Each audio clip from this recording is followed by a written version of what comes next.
Bonjour à tous, bienvenue sur Veto Inside. Aujourd'hui, j'ai le plaisir d'accueillir ma consoeur, le docteur Cécile Damoiseau, spécialiste en cardiologie au CHV Fréjus. On va parler de la maladie valvulaire et de sa prise en charge minimalement invasive. Bonjour Cécile. Bonjour Valérie. Bon, merci. C'est un sujet qui te tient à cœur, c'est le cas de le dire.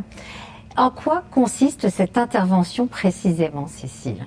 Alors cette intervention, Valérie, elle consiste à diminuer la quantité de sang qui reflue dans le mauvais sens.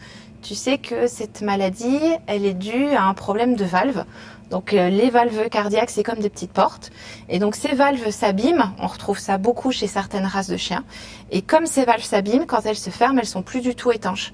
Le but de l'intervention, c'est d'essayer de diminuer la quantité de sang, donc augmenter l'étanchéité de la valve. Et comment est-ce qu'on fait? En fait, on va mettre un petit dispositif entre deux parties des battants de la porte de la valve pour essayer de rattacher un peu cette porte et faire qu'on ait moins un trou béant qui se situe au niveau de la porte. Mais alors en quoi cette nouvelle technique est-elle si révolutionnaire et finalement en quoi diffère-t-elle de ce que tu faisais auparavant ? Alors cette technique elle est assez révolutionnaire parce qu'avant, la seule option chirurgicale pour cette maladie-là, on devait passer par des chirurgies à cœur ouvert. Donc ça signifie mettre l'animal sous circulation extracorporelle, ouvrir le cœur. Donc ce sont des interventions qui se faisaient dans peu de centres au monde et c'était des interventions très lourdes. Ça reste des interventions très lourdes avec des post-opératoires qui sont pas toujours évidents. Donc là, la révolution avec cette intervention, c'est qu'elle se base sur des interventions existantes en médecine humaine et qui sont beaucoup moins invasives. C'est-à-dire qu'on n'a pas à faire de circulation extracorporelle, on n'a pas à retirer le sang de la circulation. On fait juste une petite incision au niveau du cœur et on rentre le dispositif de façon minimalement invasive à l'intérieur du cœur. C'est une intervention qui dure combien de temps en moyenne ? En moyenne, elle dure, si on compte toutes les préparations, la préparation, c'est ça qui dure le plus longtemps. On est aux alentours de 2 heures, 2 heures et demie. Sachant qu'il faut bien sûr une équipe quand même assez conséquente. Moi, j'ai souvenir à Fréjus de t'avoir vu en intervention. Un spécialiste donc en cardiologie, une spécialiste en chirurgie et également un soutien avec un spécialiste en urgence et soins intensifs. Oui, tout à fait. Plus 2 personnes qui manipulent l'échocardiographie transœsophagienne. Parce que comme on n'ouvre pas le cœur, on a besoin de se voir à l'intérieur du cœur. Donc on a plusieurs modalités d'imagerie qui nous permettent de nous voir. Donc effectivement, on est une très très grosse équipe quand on réalise ces interventions. Et le post-opératoire, est-ce qu'il est assez rapide ou au contraire assez long? Et finalement, est-ce que tu dirais qu'il est plus rapide qu'avec les techniques chirurgicales que tu utilisais précédemment?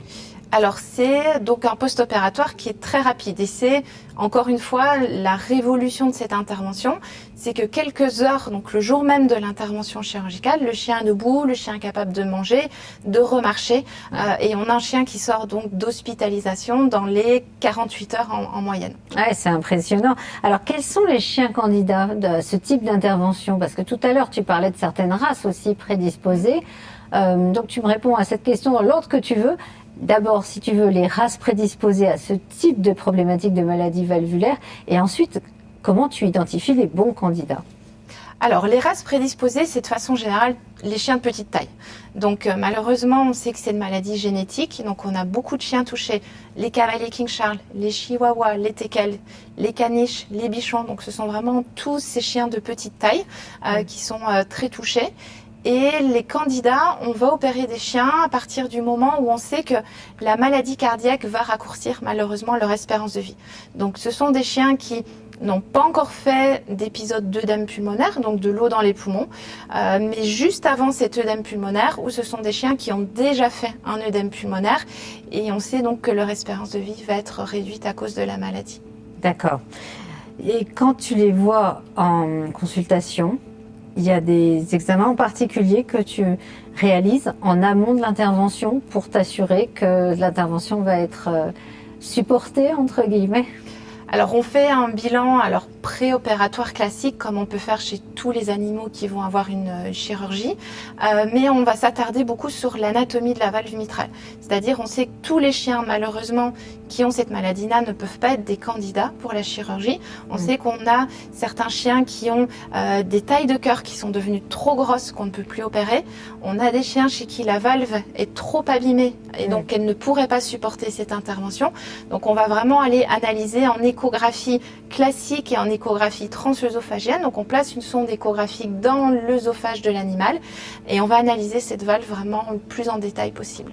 Et l'échographie transœsophagienne, ça nécessite, j'imagine, quand même une certaine habitude en termes d'imagerie. Ça nécessite une habitude, c'est une échographie qui est pas facile à réaliser, ça nécessite du matériel très particulier et très poussé. D'accord. C'est une technique qui est beaucoup utilisée déjà en humaine depuis pas mal d'années. On a des résultats en vétérinaire assez nombreux ou pas? Parce que je sais que toi, tu t'es formé aux États-Unis, justement, avec un professeur très connu sur cette technique. Mais est-ce qu'en Europe, elle est pratiquée régulièrement ou pas? Est-ce qu'on a des premiers résultats très encourageants? Alors on a des résultats encourageants dans certains centres qui le pratiquent en Europe, mais c'est sûr que on a un recul beaucoup moins long qu'aux États-Unis. C'est eux qui ont commencé à développer cette technique. Donc ils ont un recul de 2 ans, 2 ans et demi, 3 ans. Et donc les résultats publiés de survie, ils nous viennent des États-Unis. Donc ils publient leurs résultats sur 115 chiens. Et ces résultats sont très encourageants. Ils indiquent quand même un faible taux de complications par rapport à une chirurgie à cœur ouvert. C'est-à-dire on a un taux de complications inférieur à 10% des cas, ce qui est un taux de complications très faible pour une chirurgie cardiaque.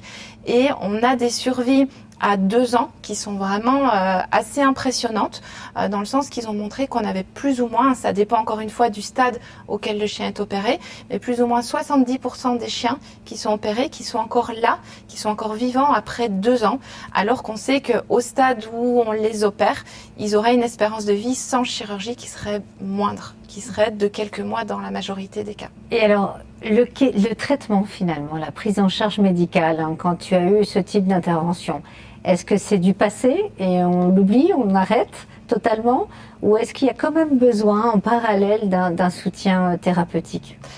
Alors c'est une très bonne question et c'est une question auquel on ne peut pas répondre de façon générale. C'est vraiment au cas par cas.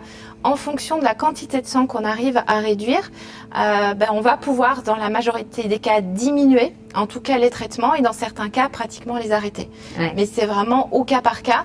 Et on va voir en fonction de la réussite de l'intervention si le cœur reste de taille toujours augmentée ou si le cœur, comme dans certains cas qu'on a opéré, reprend une taille tout à fait normale. Et donc dans ces cas-là, on peut se passer de la majorité des traitements. Cécile, qu'est-ce que tu dirais aux vétérinaires qui te réfèrent des cas complexes en cardiologie justement? À partir de quel moment doivent-ils commencer à envisager de référer ce type de cas et de chirurgie finalement pour certains de leurs patients? Alors je pense que c'est déjà bien de mentionner aux propriétaires l'existence de la chirurgie, même dès le début de la maladie, quand on sait que le chien n'est peut-être pas forcément encore un candidat pour la chirurgie, mais que les propriétaires aient cette option-là en tête quand la maladie évoluera. Et donc à quel moment est-ce qu'on envisage vraiment l'option chirurgicale pour un chien? C'est quand on voit que le cœur n'arrive plus à supporter cette maladie sans avoir des conséquences. Donc quand on voit que le cœur grossit, donc ce qu'on appelle le stade B2 de la classification du Collège américain de médecine interne, donc quand on a le ventricule gauche et l'oreillette gauche qui vont être trop grosses. D'accord, merci beaucoup Cécile. En tout cas c'est très clair. Est-ce qu'on a le droit de le dire qu'en fait c'est l'équivalent du V-clamp en humaine? Alors du valve clamp en humaine ou alors du mitral clip en humaine. C'est un peu un équivalent, oui. Bon, merci beaucoup en tout cas Cécile.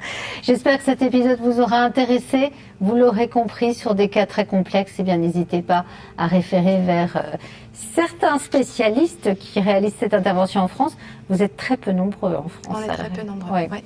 Donc, en tout cas, le docteur Damoiseau sera à votre écoute pour des cas de ce type. Et puis, à très vite sur Veto Inside. À bientôt. Au revoir.